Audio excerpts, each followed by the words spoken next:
Selamat malam kembali untuk sahabat-sahabat BPMT berjalan bersama Ibu Teresa dalam doa. Mari kita mengawali dengan doa. Dalam nama Bapa, Putra, dan Roh Kudus. Amin.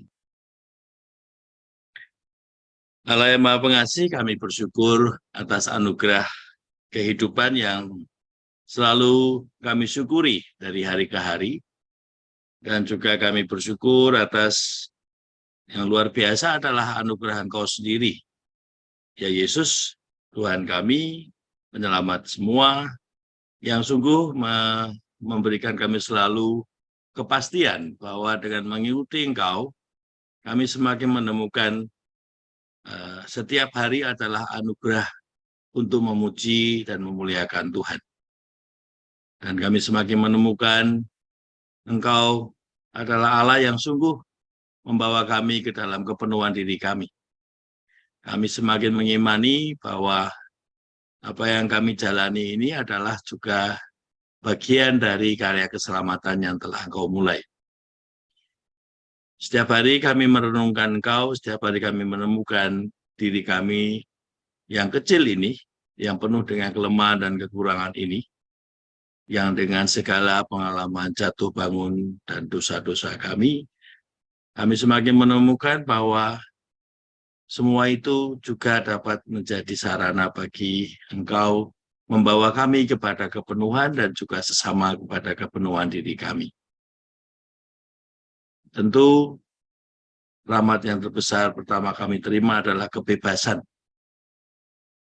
Kami sebagai manusia diciptakan sebagai manusia yang diberi rahmat kebebasan untuk memilih dan mengambil keputusan di dalam hidup kami, dan yang terbesar juga keputusan kami percaya kepada Engkau.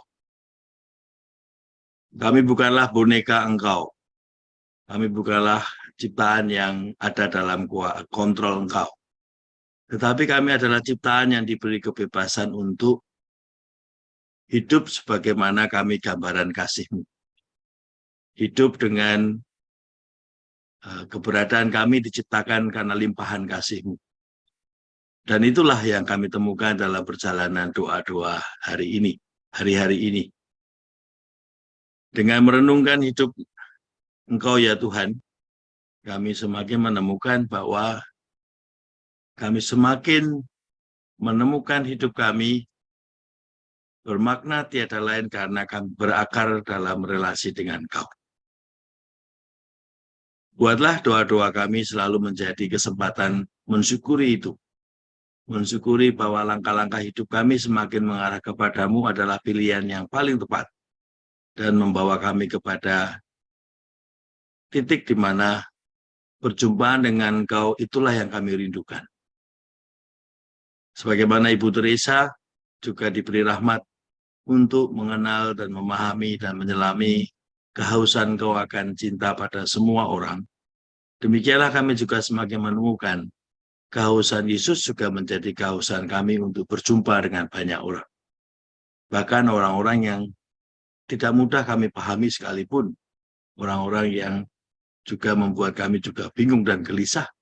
Tetapi lewat doa-doa kami, mereka juga adalah sarana Engkau memanggil kami untuk menjadi jembatan mereka ketemu dengan Engkau. Tuhan, buatlah doa-doa kami semakin membawa kami terbuka pada bimbingan Roh Kudus-Mu, dibimbing oleh Roh Kudus menjadi sarana bagi banyak orang datang kepada Engkau. Karena Engkau-lah yang telah memulainya, Engkau yang telah memanggil kami, dan kami juga siap untuk Kau panggil, ambil bagian dalam perutusan itu. Engkau-lah Tuhan yang selalu kami amini, yang kami selalu puji, dan yang membuat kami bangga sebagai orang yang percaya kepadamu. Kini dan sepanjang masa. Amin. Dalam nama Bapa, Putra, dan Roh Kudus. Amin. Bapak, Ibu, para suster, dan semuanya, kita sudah melewati hari-hari semakin menyelami hidup Yesus. Dalam minggu ke-15 kita mengawali itu, dan dalam minggu ke-16 kita mohon rahmat untuk mengenali Yesus, dan minggu ke-17, ke-18, kita dibawa kepada pengalaman bahwa keinginan Yesus menjadi kerinduan kita juga. Dan bahkan dalam segala pilihan-pilihan kita selalu didampingi oleh Roh Kudus untuk memilih jalan Yesus pilih. Itulah doa-doa kita dalam khususnya 3 minggu terakhir ini. Dan kita juga tadi Pak Winardi menyampaikan, minggu ini suatu minggu yang berahmat ya, karena kita juga mengalami hari pertama bagaimana tanggal 10 September, Ibu Teresa yang kita cintai menemukan dan mengalami panggilan keduanya, hari inspirasi tanggal 10, lalu juga tanggal 14 hari salib suci, dan tanggal 15 adalah Bunda Maria yang berduka cita. Rentetan peristiwa-peristiwa dalam liturgi harian ini menjadi bagian juga dari doa-doa kita dalam renungan mengikuti Yesus. Kalau kita semakin menemukan bahwa Yesus adalah tidak hanya Tuhan tapi sahabat, tidak hanya sahabat tetapi orang pribadi yang paling memahami diri kita, dan selanjutnya dia juga pribadi yang selalu menjadi inspirasi kita. Maka Yesus yang sama yang dialami oleh Ibu Teresa, dialami oleh Oma Clara, dialami oleh Ibu Koni, dan semua yang ada di sini, tentu juga Yesus yang membuat banyak orang tergerak hatinya. Kita mungkin banyak mengalami perjumpaan dalam bentuk pertanyaan-pertanyaan. Tetapi pertanyaan-pertanyaan yang kita alami adalah pertanyaan bukan tentang aku mau apa, aku bagaimana, lalu bagaimana kira-kira selanjutnya saya harus seperti apa. Kiranya bukan pertanyaan-pertanyaan tentang itu. Tetapi pertanyaan tentang Yesus melakukan itu kiranya mau kemana, Yesus mau mengantar semuanya. Bahkan ketika pertanyaan itu menjadi pertanyaan kita juga, dengan kita tersentuh pada hidup Yesus, sekiranya apa yang sesungguhnya Yesus berkenan aku mau terlibat di dalamnya. Inilah yang kita temukan sebagai anugerah di mana orientasi baik yang kita pikirkan, yang kita rasakan, yang kita lakukan, perlahan-lahan berkembang dari orientasi diri sendiri, dari orientasi sesama, dan kini kita melihat diri kita dan sesama menjadi sarana untuk semakin memahami dan mengenal Yesus. Maka mengenal Yesus tiada lain juga mengenal diri kita dan mengenal sesama. Tentu diri kita dan sesama adalah juga pribadi manusia yang dengan segala ceritanya, baik itu cerita jatuh, bangun, baik itu cerita tentang suka duka, kiranya juga pengalaman manusia yang pada umumnya bisa kita katakan manusia yang biasa. Kita itu orang biasa. Karena apa? Karena kita menangis, kita tertawa, kita juga sedih, kita juga mengalami kegembiraan. Itulah orang biasa.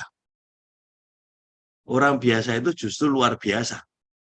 Karena kita menjadi orang biasa yang percaya pada Tuhan dan terinspirasi oleh Tuhan. Itulah yang membuat kita luar biasa. Karena orang biasa adalah orang-orang yang mengalami itu. Tetapi kita sekarang mengalami semua itu karena Yesus. Kita mengalami semua itu untuk melihat Yesus, untuk berjumpa dengan Yesus. Ini yang saya temukan di dalam doa-doa yang kita lakukan adalah suatu orientasi baru, atau mungkin bisa disebut orientasi yang mereformasi cara hidup kita.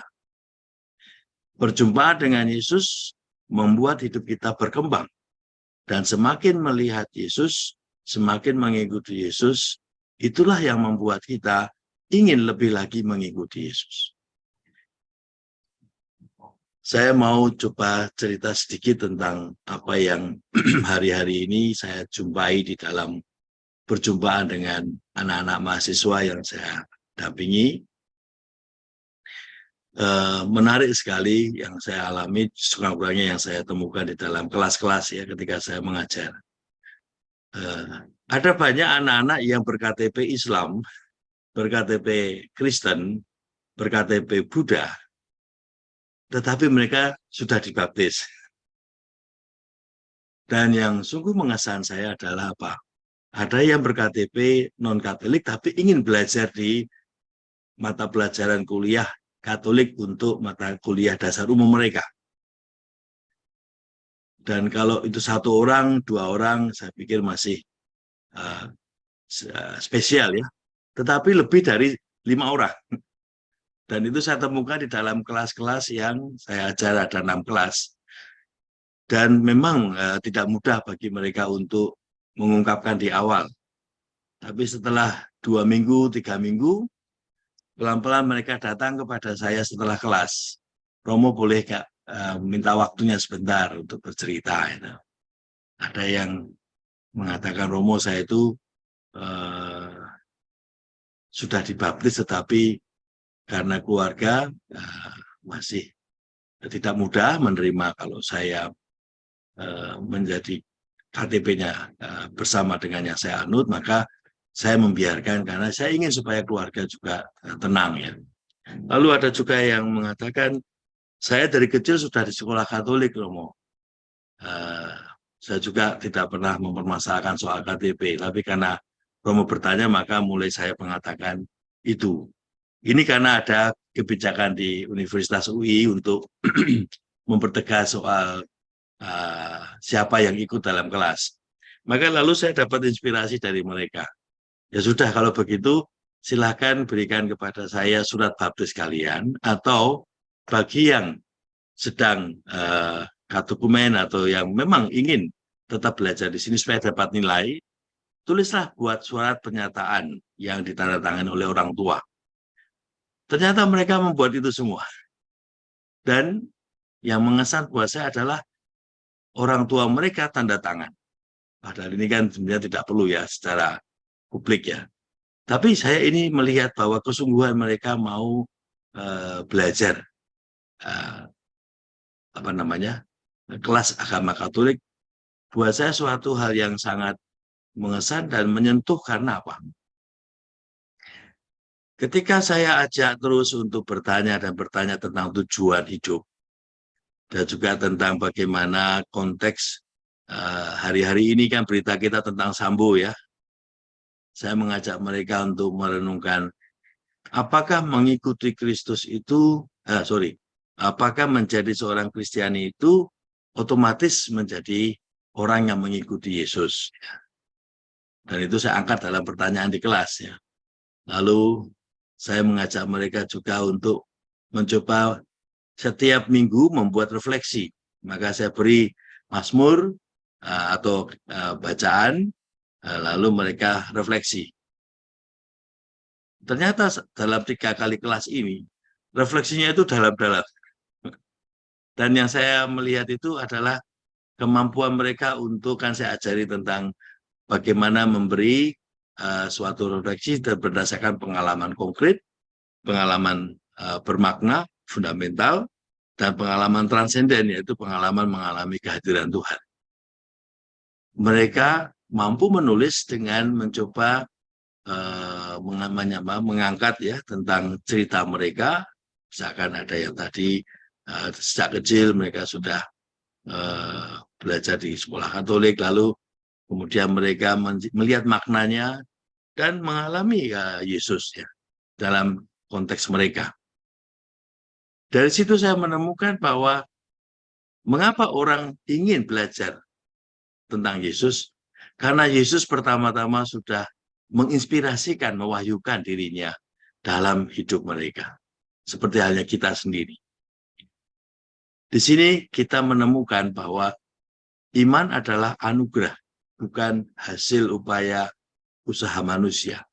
Tetapi manusia yang mencari, manusia yang berziarah, dan itu yang saya ajarkan dalam minggu kedua, homo viator, ya. Jadi manusia yang berziarah, yang mencari tujuan hidupnya dari mulai sarana yang duniawi, lalu mencari tujuan yang duniawi, sampai pada titik di mana manusia menemukan tujuannya lebih daripada apa yang dia inginkan, tujuannya lebih daripada keluarga inginkan, sampai akhirnya menemukan tujuannya lebih, yaitu apa yang Yesus rindukan. Inilah kiranya yang membuat orang semakin ingin mengikuti Yesus. Nah, Bapak Ibu, teman-teman sekalian, seperti biasa, saya ingin mencoba mendalami, memberikan pengantar sharing ini dengan video yang kemarin dalam minggu ketiga novena, telah kita lihat juga, kiranya baik kita merefresh lagi ya. Dan kebetulan tema ini adalah iThirst. Maka saya ingin mengajak melihat tema ini dulu dalam video yang sudah kita punya. Coba temukan di dalam video itu apa yang dialami dalam hari-hari ini. Yesus, mengikuti Yesus adalah kehausan kita. Dalam arti kita ingin mengalami dahaga Yesus juga menjadi dahaga kita sendiri. Mari kita melihat sebentar.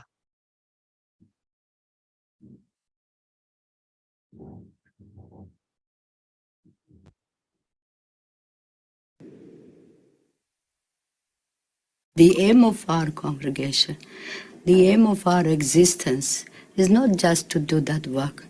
The aim is to satiate the thirst of God, the thirst of Jesus on the cross for love for souls. And so who are the nearest to him? The poorest of the poor. That hunger of Christ on the cross, that thirst of Christ on the cross, we satiate by our love in action. As a rule, it begins with smile of the eyes, smile of the face, smile of the touch, the way you touch people, the way you give to people. All that is love in action.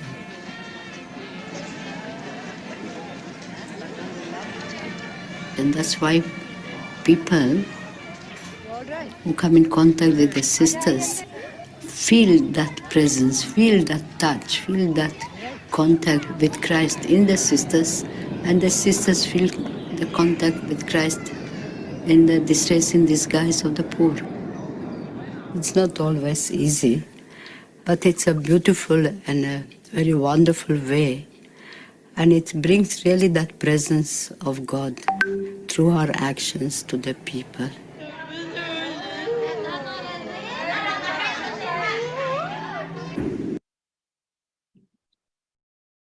Dalam video pertama kita menemukan bahwa cinta dalam tindakan, kalau kita menerjemahkan love in action ya, saya mencoba memahaminya demikian. Cinta yang dinyatakan ya, pengalaman cinta yang dinyatakan. Jadi di sini lebih pada suatu pengalaman tentang Allah yang mengasihi dan kita mengalami itu, dan pengalaman itu kita nyatakan di dalam tindakan kita. Jadi bukan tentang bahwa saya sayang pada seseorang atau saya punya cinta filial ya, sebagai seorang ayah atau orang tua, ibu kepada anak, atau cinta yang sifatnya romantis gitu ya. Tidak, saya melihatnya demikian. Kita mengalami kasih Allah yang nyata lewat semua peristiwa hidup kita dan peristiwa orang lain. Dan perjumpaan dengan kasih Allah itu membuat hati kita tergerak, dan kita menyatakan kasih Allah itu dalam suatu tindakan yang memang didorong oleh perjumpaan dengan Tuhan. Jadi di sini kita diundang oleh Ibu Teresa untuk melihat secara lebih tajam ya, bahwa Ibu Teresa dan para suster dan semua orang yang terinspirasi oleh iThirst itu ya, bukan karena didorong oleh belas kasih, bukan karena terdorong oleh sebagai manusia, terdorong kasihan kepada orang, tidak. Dan Ibu Teresa juga mengatakan berkali-kali, kita bukanlah seorang pekerja sosial. Dan di sini digambarkan bagaimana love in action, tindakan cinta itu adalah suatu ungkapan mengalami kasih Allah yang nyata. Kita itu didorong oleh pengalaman itu. Maka di sini pengalaman akan Allah itu menjadi lebih utama. Berjumpa dengan Tuhan itu menjadi dasar untuk kita bertindak. Inilah titik krusialnya. Maka dalam 3 jalan itu ya, Bapak Ibu ya, dalam renungan minggu ke-17 kan ada 3 jalan ya. Yang jalan pertama itu kan orang tergerak ya dalam pikiran dan perasaan untuk mencintai Tuhan, tetapi semuanya berhenti pada tidak melakukan apa-apa. Karena itu lebih pada tataran pemahaman atau tataran perasaan, iba dan semuanya, tapi tidak berbuat apa-apa. Karena itu hanya level manusia ya. Mungkin tidak berbuat apa-apa karena merasa berat, merasa tidak mampu, merasa dan lain-lain lah intinya. Dengan kata lain, ketika masih ada alasan manusia yang melatar belakangi pemahaman kita tentang Tuhan, kita mungkin menjadi berat. Yang kedua, jalan kedua itu tentang bagaimana orang up and down ya, jadi ada on off ya. Kadang serius, kadang tidak, kadang ingin mengikuti Tuhan, tapi juga kadang merasa berat. Nah, di dalam konteks itu, memang ini akhirnya tantangannya adalah pada suatu perjalanan di mana kita kadang kehilangan Tuhan dalam pengalaman kita, tapi off on lagi ya. Nah, ini dalam video yang kedua akan tampak bagaimana loss of presence of God ya. Di sini tantangan kita di dalam hidup mengikuti Yesus. Mari kita lihat yang video kedua.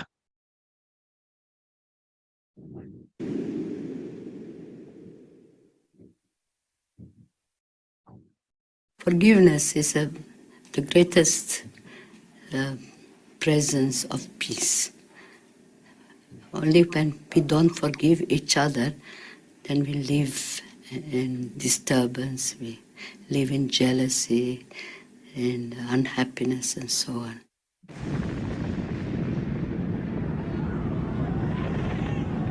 Like you have love in action, you also have hatred in action.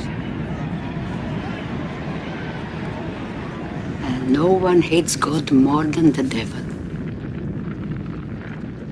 So he puts his hatred for God in action by destroying us, by making us commit sin. It is not a question how big or how small. Sin is always a refusal of God. And spiritual poverty, when they have especially lost the presence of God, lost that oneness with His love. That is today greed for money, greed for honor, for glory, is taking the place of God's presence in many lives. And that's a very, very great poverty.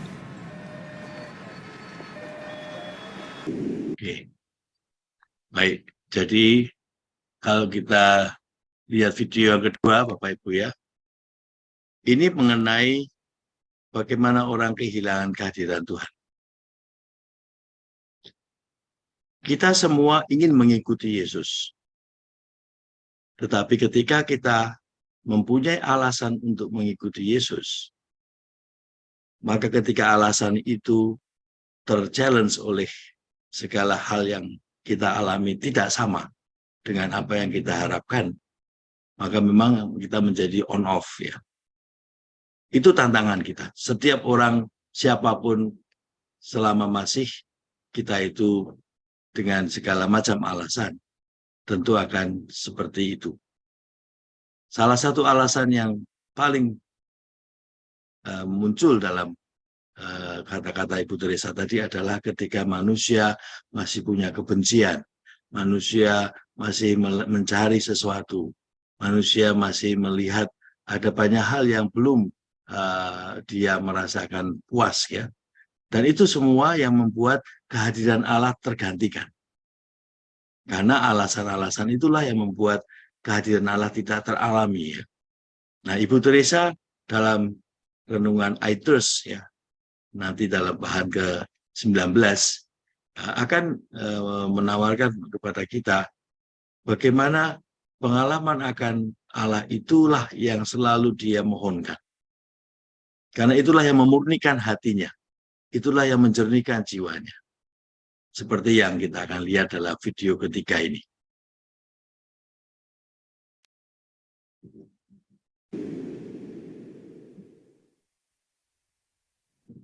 God speaks in the silence of the heart, and we listen.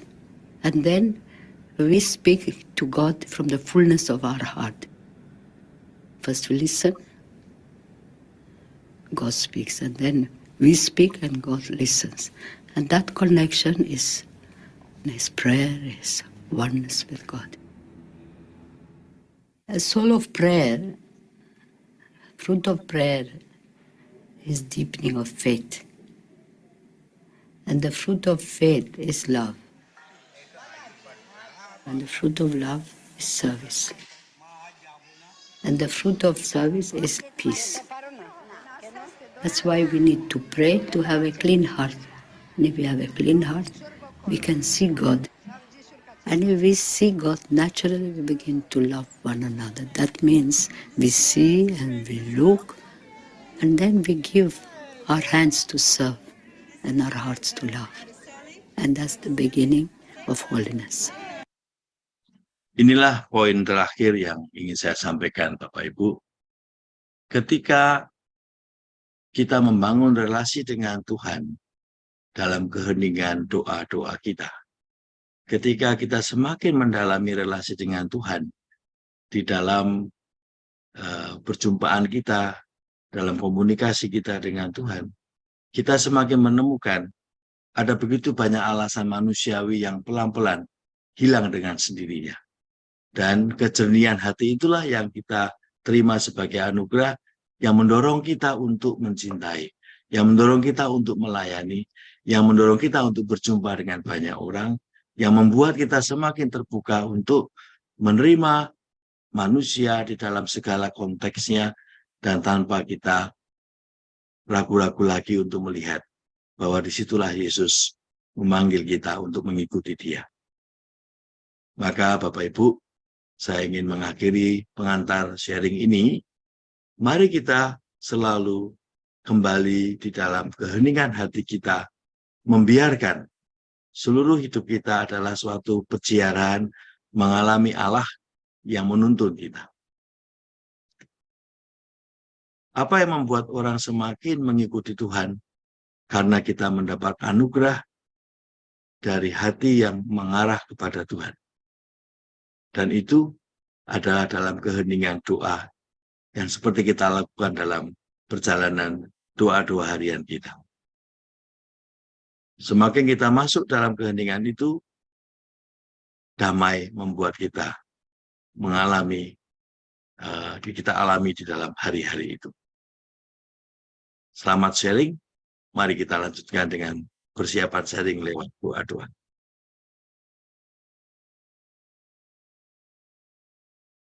Ini kita sudah bergabung semua di sini. Mungkin ada yang mau sharing, silahkan dari kelompok-kelompok masing-masing. Apakah ada yang mau sharing? Bu Margo mau sharing mungkin di Makassar ini? Bu Margo sharing tuh. Saya ini matanya sudah tinggal 5 watt. Matanya tinggal 5 watt. Tidak 1 jam dulu dong, dicas dulu. Oh iya, karena kalau ngomong mesti jadi melek, percayalah. Karena di Makassar sudah jam 10 kalau ya. dengerin memang 5 watt. Di Makassar sudah jam 10 pagi-pagi ya. Besok pagi-pagi saya mesti jalan, perjalanannya masih 4 jam lagi. Mau kemana? Kemana Bu Margo? Bu Margo kemana 4 jam? Ke Pinrang. Oh, Pinrang. Oke, ya sudah 4 jam berarti. ini. Oke. Anu Win, nanti doa penutupnya Dokter Tanu ya Win. Ya, Dokter Tanu nanti doa penutup ya katanya. Iya. Ya. Ya, Siap. siap. Dokter Tanu sudah Pak siap. Melani. Ya, Ya. iya, oke. Oke, teman-teman ada yang mau sharing juga dari kelompok lain? Ya. Ya. Kelompok 3 ada orang baru 1, tapi tadi gabung dengan Pak Daniel. Ya. Namanya Pak Renal Budi. Ya. Itu nanti Siapa? minta nomornya. Pak siapa? Pak Renal Budi. Renal Budi. Panggilannya Pak Budi aja ya. Bukannya mana? Mau dipanggil Renot apa Pak Budi? Renal. Oh, Renal. Tadi masuk ke kelompok 3 enggak ada tuh? Bukan. Dia Oh, dengan Pak bergabung Daniel. bersama Daniel. Oh, oke. Nanti dimasukkan nomornya aja. Ya, nanti kalau memang mau Pak Renol bisa gabung Zoom sendiri ya. Boleh juga bareng Daniel, nggak apa-apa. Karena terakhir ini Daniel sama Pak Renol nih mesra ini kelihatan. Oh iya. Minadi Tapi tadi Ibu dengan Susilawati. Ibu konotasi yang Susilawati, positif ya Minadi. teman-teman ya. Jangan yang Minadi. negatif ya. Iya. Tadi Ibu Kenapa? Susilawati Kenapa? kamu masukkan ya ke kelompok berapa itu tadi? 4 ya? Enggak, saya enggak masukin karena saya hanya itu. Kok bisa masuk ke sana ya? Waduh, kurang tahu ya. Ternyata Saya baru. cuma join di Oh ya, ternyata Susilawati baru ya. itu. Saya enggak Ya, masukkan Ibu kok bisa masuk ke Margareta sana. Susilawati ini baru tadi di kelompok kita Bisa masuk ke sana. dari Singapura. Oh, temannya ini siapa? Ibu Flora. Bu Flora ya. Iya, temannya Bu Ya. Flora. Oh, oke, puji Tuhan. Tambah jauh Mo, sudah di Singapura Mo. Iya. Kemarin kan Sabah kemarin ya Mo. Oh. Australia Sabah. sudah ada ini. Australia satu lagi ada ya yang di ada Ya, Bu Linda Putri Prawirata. Yaya. Oh, sama Putri Yaya ini juga. Wah, ini Putri tambah lagi. saya.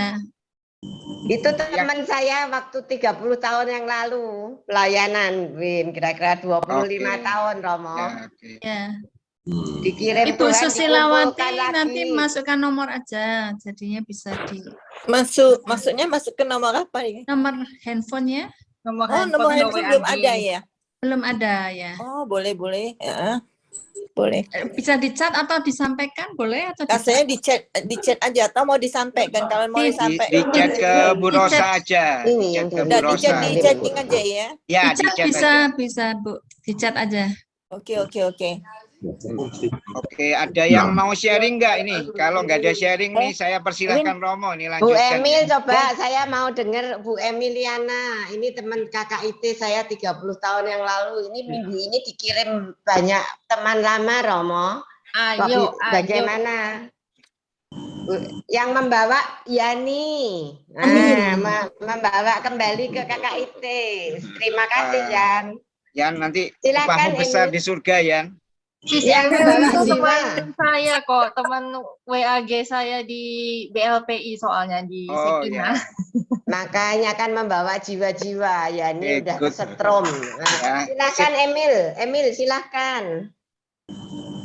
Saya tadi baru ngomong sama Romo, saya nggak ngerti, jadi saya yang mesti pakai foto-foto itu, Len. Iya, Kan, oke. jadi sharing apa ya? Soalnya, tapi saya udah baca yang minggu pertama itu saya baca semua tiap hari, saya ikutin semuanya. Tapi saya ya begitu karena baru mungkin jadi belum ngerti ya. Nah tadi saya tanya sama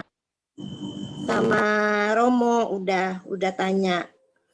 Oke, ya. Bagus ya masuk rombongan Romo pertama. Campuran banyak itu. Iya. Jadi ngerti ya Emil ya. Nanti kalau ada yang kurang ngerti bisa tanya lagi. Nanti Ternyata sapanya ada Bu Linda bisa, itu sudah hebat juga Pak Bu Linda, Pak Wih, Wiranto. bukan hebat belajar bersama Ya, kan membawa sudah jiwa-jiwa. sudah mengawali gitu ya nanti Bu Emil ya. Oke, nanti bisa bersama Romo juga, nggak ada masalah.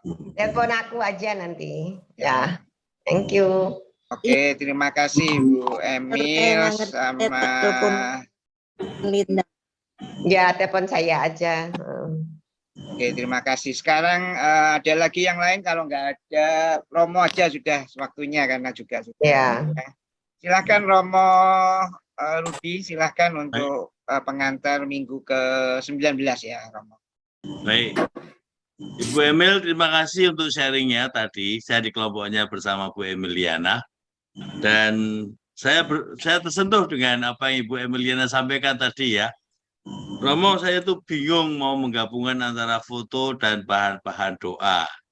Tapi setelah saya hanya doa yang poin-poin doa dari Yesaya, dari Mazmur, itu malah bisa nyambung. Nah, saya mau memakai sharingnya Ibu Emiliana menjadi juga pegangan untuk kita. Jadi yang menuntun kita adalah bukan saya. Yang menuntun kita bukanlah panduan, tapi yang menuntun kita adalah Roh Kudus sendiri. Maka, bila panduan itu membuat kita bingung, tetapi hati kita tetap membiarkan Roh Tuhan yang memimpin kita, itulah yang paling benar, Bu. Makanya yang tadi sharing Ibu Emiliana itu sungguh sangat membantu kita untuk melihat bagaimana doa itu sesungguhnya bukan tentang panduan, tetapi juga bukan soal apa yang mau kita inginkan atau persiapan, tapi doa itu adalah suatu kesiapan, keterbukaan hati dengan kita menyiapkan, membaca dan semuanya. Tetapi saat berdoa kita membiarkan diri kita dituntun.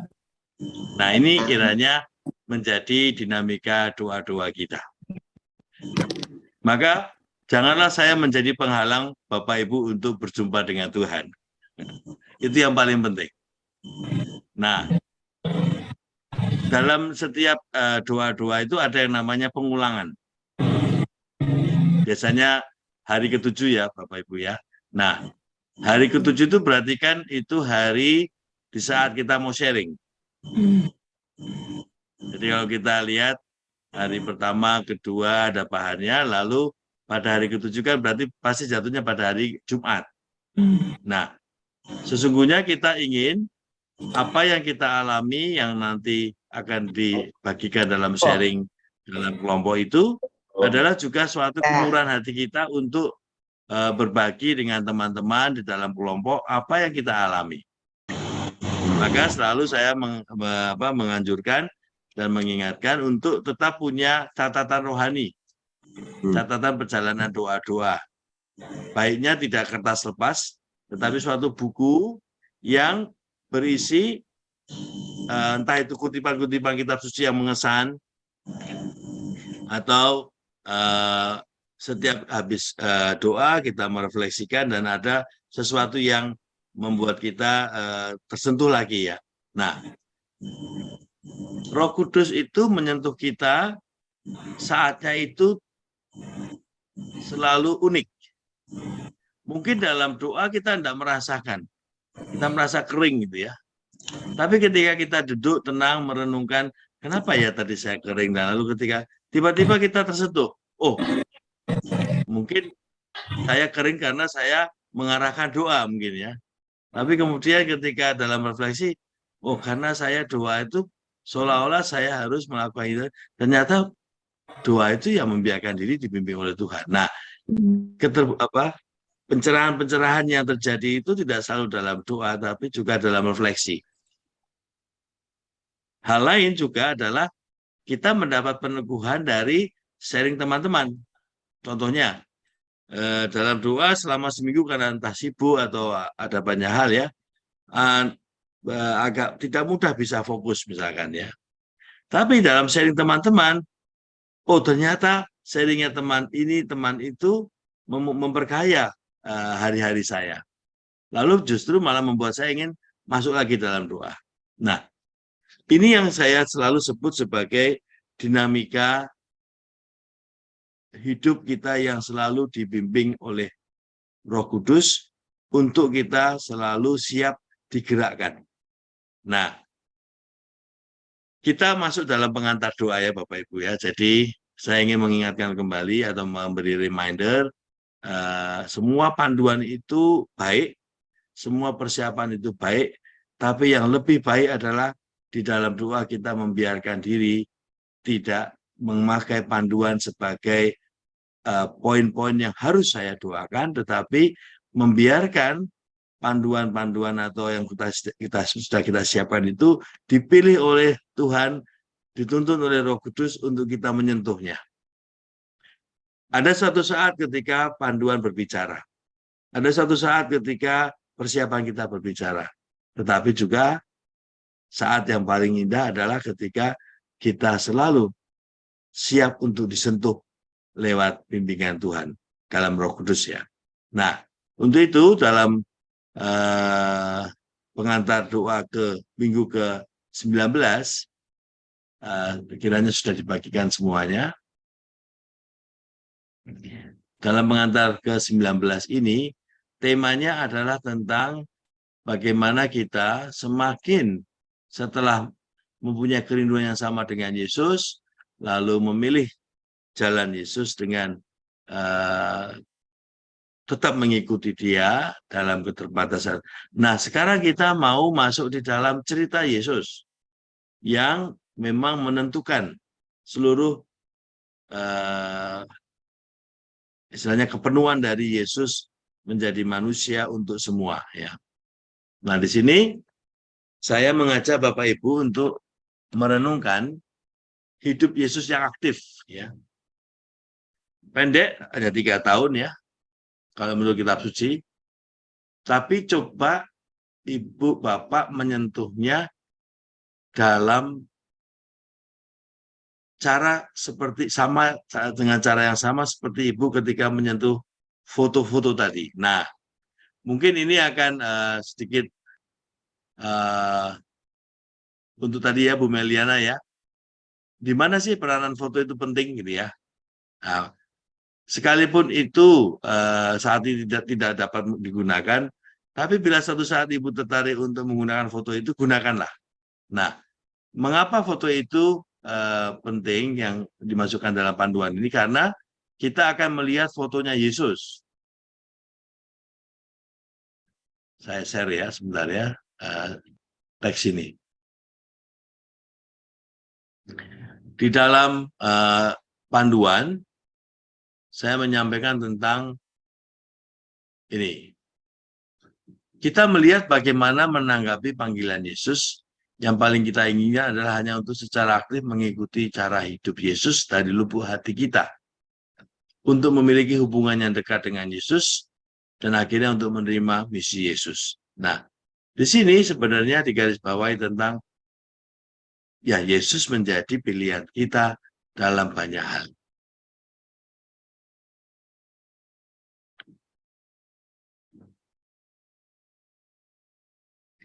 Bapak Ibu coba kita bayangkan ya. Saya tadi lihat di dalam grup ini, mungkin yang kedua kali atau ketiga kali ya Dokter Tanu ya, Dokter dan Ibu ya bersandingan ya. Lalu Pak Wiranto dan Bu Linda selalu, ini luar biasa nih, selalu hadir bersama-sama. Nah, kalau saya melihat Pak Dokter Tanu dan Ibu, Pak Wiranto dan Ibu ya, kan kita melihat bahwa kita sudah berjalan sekian puluh tahun ya Bapak Ibu ya. Sekian puluh tahun dalam jatuh bangun ya. Nah, dalam doa yang ini, bagaimana aku melihat Yesus dalam diri pasanganku? Bagaimana aku menemukan wajah Yesus dalam diri pasanganku yang sekian puluh tahun bersama aku telah berjalan? Nah, menemukan misi Yesus, menemukan hidup Yesus, sesungguhnya kan kita menemukan dalam cerita yang konkret ya. Bukan lagi suatu cerita yang sifatnya kita bayangkan gitu ya. Nah, saya ingin menawarkan salah satu bentuk metode doa seperti ini. Cobalah Bapak Ibu mulai dengan doa meditasi, di mana Bapak menghadirkan pasangan Bapak Ibu sendiri yang sudah sekian puluh tahun Tuhan anugerahkan kepada Bapak Ibu. Cobalah Bapak Ibu berdialog, meskipun ya tidak berdialog langsung ya, tapi dalam doa. Nah, coba bayangkan bagaimana selama ini ada banyak hal yang sudah di-share ya dalam hidup ya. Tapi ini bukan dalam sharing yang komunikasi, tapi dalam doa masing-masing. Nah, nanti pelan-pelan cobalah Bapak Ibu menghadirkan kursi kosong. Saya ulang ya Bapak Ibu ya. Pertama, Bapak menghadirkan satu kursi di mana pasangan Bapak Ibu tempatkan atau Bapak tempatkan dalam kursi itu. Lalu cobalah komunikasi dengan dia. Nah, nanti pada saatnya Bapak Ibu menempatkan satu kursi kosong. Dan biarlah Yesus kita persilakan duduk di situ. Dan nanti dalam ini menggunakan kontemplasi ya Bapak Ibu ya. Kan sudah pernah saya sampaikannya. Kontemplasi itu adalah menggunakan daya imajinasi di mana kita mencoba membayangkan kehadiran orang-orang yang berperan dalam hidup saya. Dan tentunya adalah Yesus sendiri. Jadi, ketika kita menghadirkan Yesus dan menghadirkan orang yang kita cintai, yang tentu sangat menjadi bagian dari sejarah hidup kita, maka kita bertanya satu sama lain, seolah-olah gini, seolah-olah Yesus berbicara kepada kita, berbicara pada pasangan kita berbicara pada Yesus, dan biarlah itu menjadi warna dari kontemplasi Bapak Ibu. Nah, lalu untuk membantunya, kan di sini saya berikan bahan-bahan doa ya, ketika pembaptisan Tuhan, ketika khotbah pengukuhan Yesus ya, lalu ada ketika Yesus berkeliling ya, mengajar sambil menyembuhkan roh-roh ya. Nah, seandainya ada bacaan-bacaan yang menyentuh Bapak Ibu dalam relasi dengan pasangan Bapak Ibu, cobalah bawa bacaan itu dalam doa, dan cobalah hadirkan Yesus di dalam kursi kosong, dan buatlah dinamika dialog ya. Tapi dalam doa. Nah, mungkin susah untuk memulainya, tapi cobalah pelan-pelan dulu dari berdialog dengan pasangan Anda. Nah, bila pasangan Anda sudah tidak ada, tidak apa-apa. Justru malah doa itu malah ruang yang sangat luas sekali. Pada saat saya menyadari Bapak Ibu saya sudah tidak ada, meskipun saya mengizinkan mereka untuk kembali ke rumah Tuhan saat-saat terakhir. Saya menemukan satu hal. Sebelum mereka tidak ada, saya selalu khawatir tentang kesehatan mereka. Saya selalu mencari waktu untuk datang kepada mereka. Untuk berbicara, waktu ibu saya masih lumayan, 10 tahun saya bisa menemani. Tetapi setelah tidak ada, justru saya malah sering bertemu dengan mereka dalam doa. Sering berkomunikasi dengan mereka dalam doa. Entah ketika saya senang, entah ketika saya susah ya. Tapi intinya yang mau saya katakan adalah komunikasi kita dengan orang-orang yang sangat berperan dalam hidup ini itu sangat efektif di dalam bentuk doa. Karena di dalam bentuk doa itu kita menemukan bahwa pribadi itu sudah menjadi bagian dari hidupku dan membentuk hidupku dan membuat hidupku semakin berarti karena ia juga menjadi anugerah oleh Tuhan yang membentuk hidupku. Nah, ini lalu kita latih dalam dialog, dalam doa. Nah, nanti setelah itu sudah berjalan, pelan-pelan Ibu, Bapak menghadirkan Yesus. Mempersilahkan Yesus hadir. Coba bayangkan sebelum mulai Bapak Ibu ya, taruhlah tiga kursi, satu Anda, satu pasangan Anda, dan satu Yesus. Nah, ketika Bapak Ibu sudah cukup dan masuk di dalam dialog dengan Yesus, biarlah itu terjadi. Dan istilahnya apa ya kalau saya mengatakan demikian?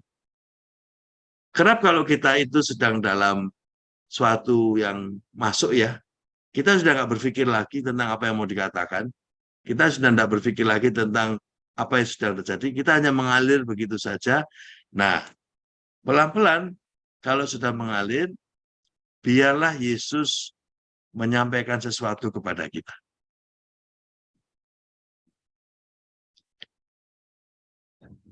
Nah, salah satunya, bagaimana Yesus melihat Anda sebagai pasangan yang dianugerahi oleh Tuhan dalam hidup ini, sungguh-sungguh adalah pasangan yang Tuhan juga bersyukur atas itu. Tuhan juga gembira atas itu. Nah, coba Bapak Ibu latihan untuk itu, dan nanti sambil membaca bahan-bahan bacaan minggu ke-19, Bapak Ibu coba masuk dalam misteri perjalanan Yesus dari Nazaret ke Sungai Yordan. Itu adalah perjalanan pertama kali Yesus secara publik menyatakan misinya, yaitu dia datang untuk membawa semua orang mengalami kepenuhan diri mereka, yaitu hadir dalam kerahiman Tuhan. Nah, untuk itu saya menawarkan kepada Bapak Ibu metode tadi, yaitu berdoa dengan mengimajinasikan Yesus, Anda, dan pasangan. Karena seperti Yesus itu ke Sungai Yordan ya, untuk dibaptis. Sesungguhnya kan hidup baptisan kedua Bapak Ibu yang dalam konteks pasangan ya, bukankah itu adalah hidup keluarga yang Bapak Ibu mulai? Jadi seperti itulah sebenarnya momen publik ya, momen publik di mana saya menyatakan iman saya dan saya mau berkembang dalam iman saya sebagai pasangan yang memang diberkati dan menjadi keluarga. Nah, untuk itu misi Yesus untuk semua semakin lebih konkret di dalam Bapak Ibu merenungkan perjalanan hidup keluarga yang Bapak Ibu bangun sendiri. Ini sebagai suatu bentuk panduan yang mungkin dapat dipakai, atau bila membingungkan ya jangan dipakai. Bapak Ibu tinggal mengikuti panduan yang biasa seperti yang saya berikan. Demikian panduan dari saya untuk minggu ke-19. Selamat melanjutkan, dan selalu pesan sponsor, jalan terus ya. Kali ini bukan jangan berhenti tapi jalan terus. Demikian Pak Winardi. Ya, terima kasih Romo. Semoga kita bisa selalu ya. Karena Ratna bingung nggak punya pasangan, Mo. Jadi bingung, Mo. Sederhana. Yang nggak punya pasangan seperti saya pasti punya pasangan.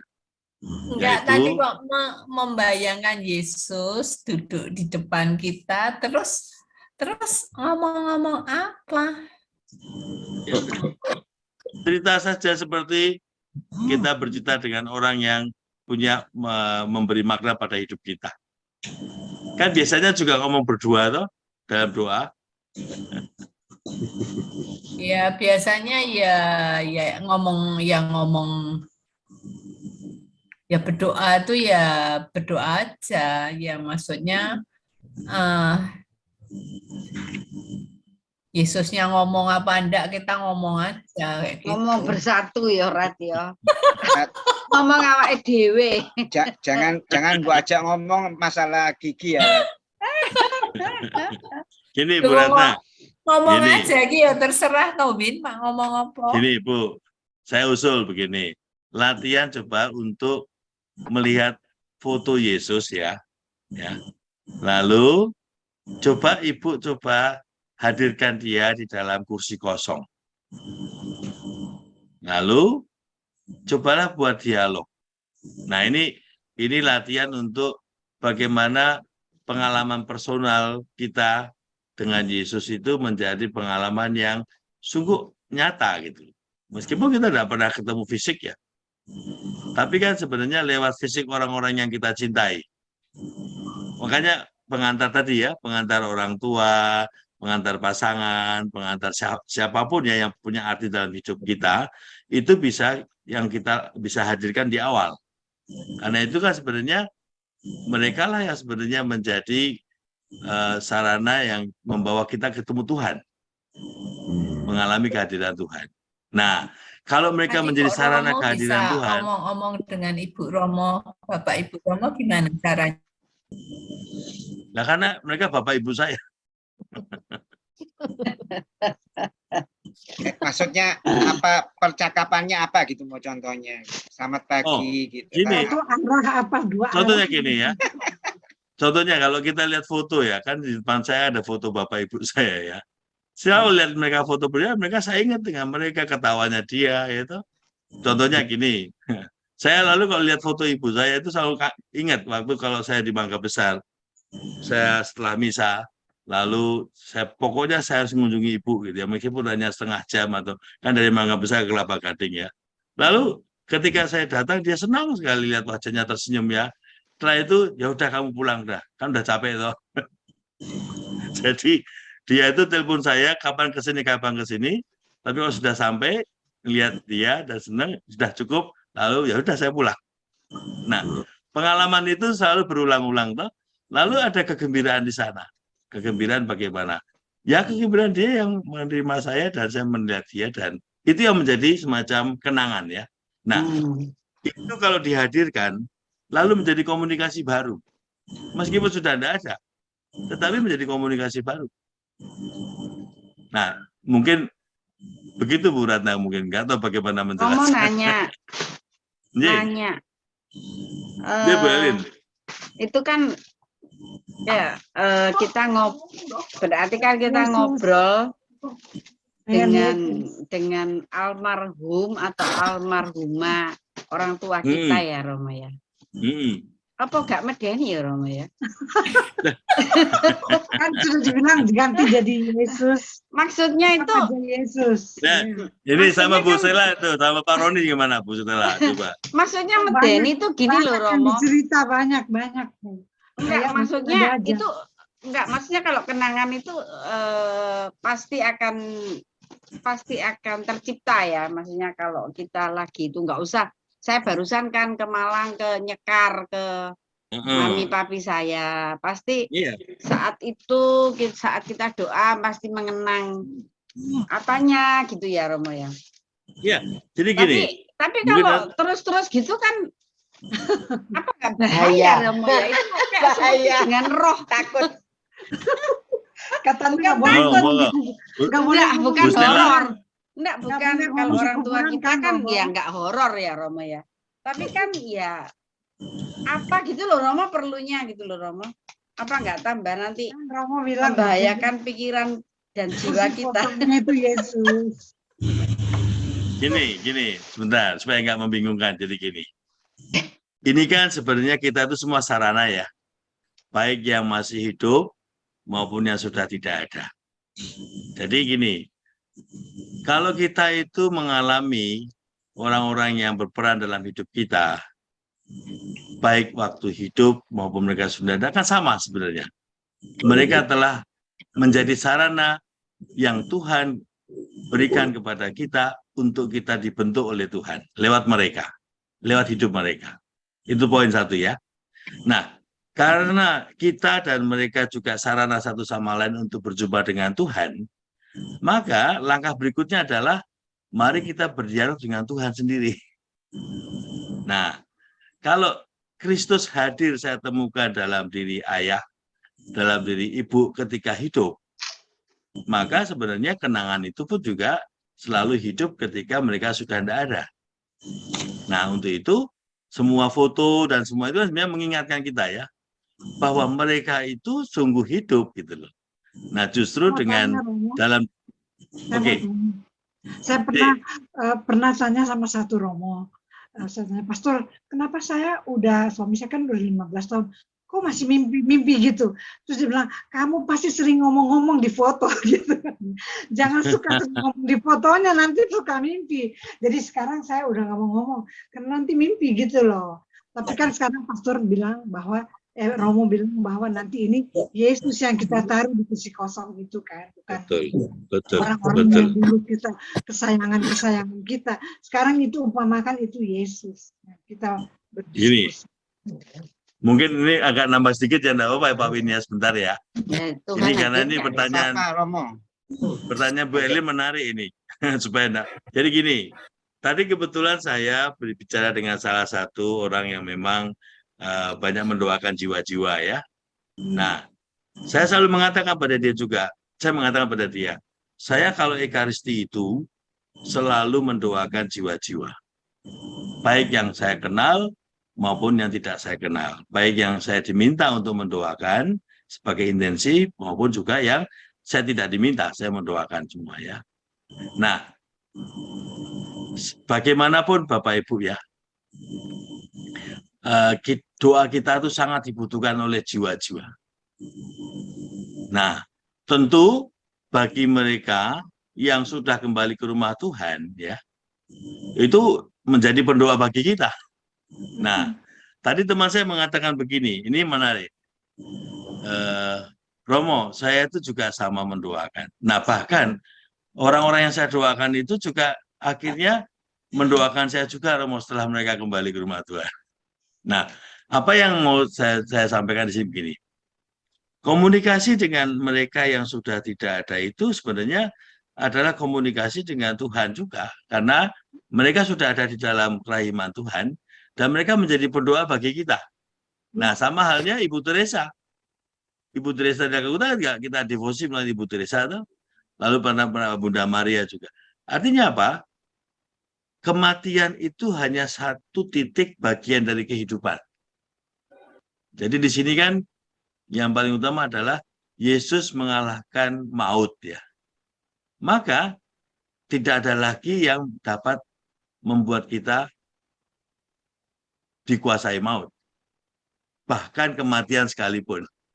Artinya, dengan kita berdoa dan kita berelasi dengan orang-orang yang kita cintai, inilah kita menyelami yang namanya hidup kekal. Dan kekekalan itu adalah Allah.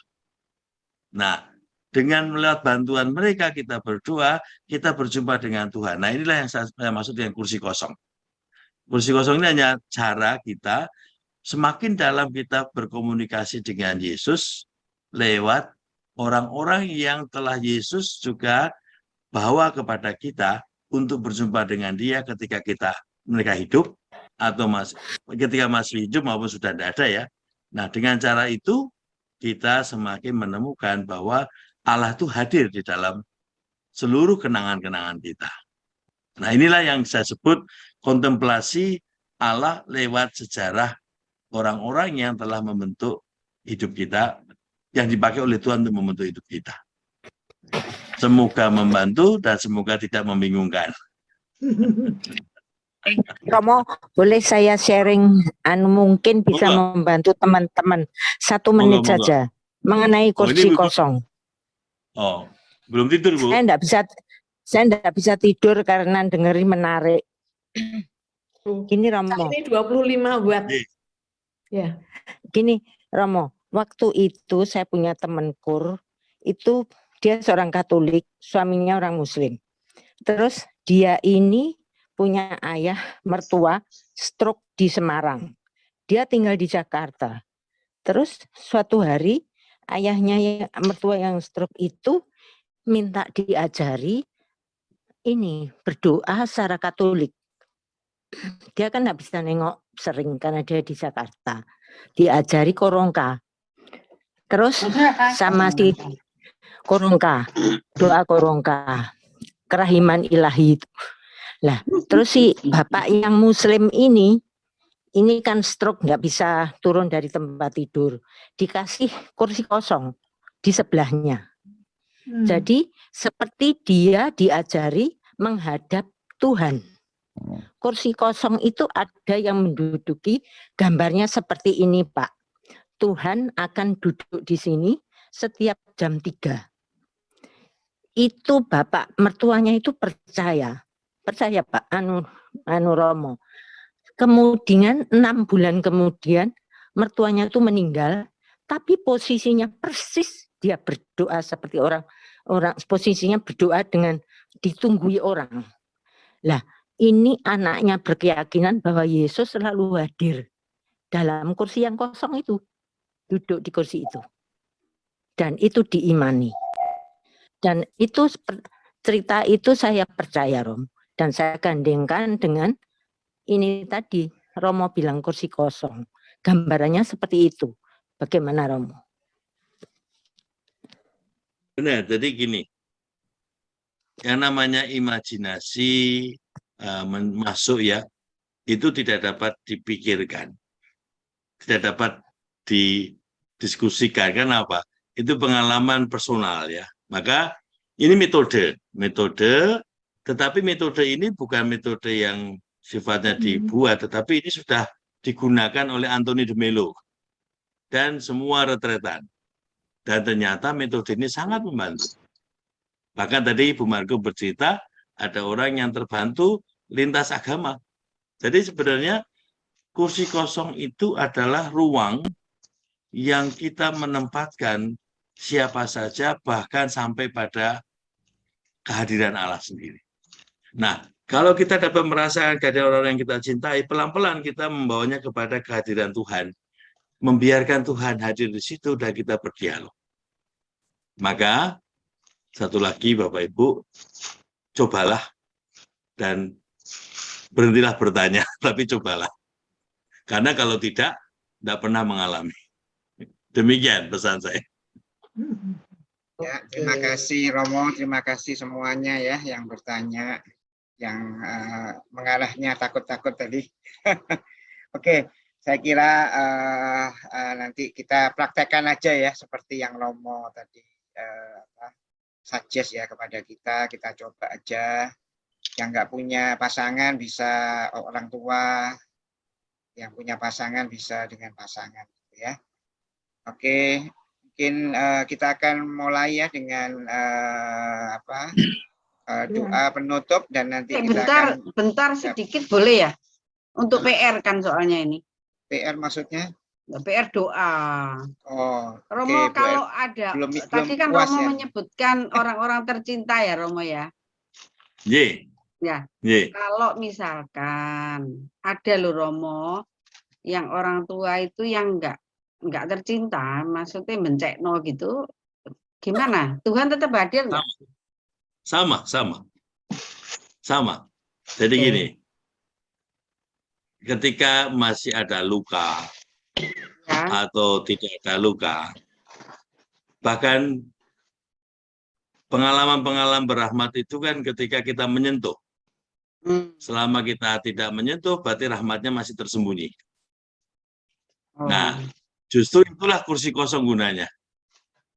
Justru kursi kosong itu menghadirkan siapa saja yang sebenarnya menjadi sarana Tuhan membentuk kita. Bahkan lewat pengalaman yang menyakitkan sekalipun. Oke. Ya, Romo, terima kasih. Sama-sama.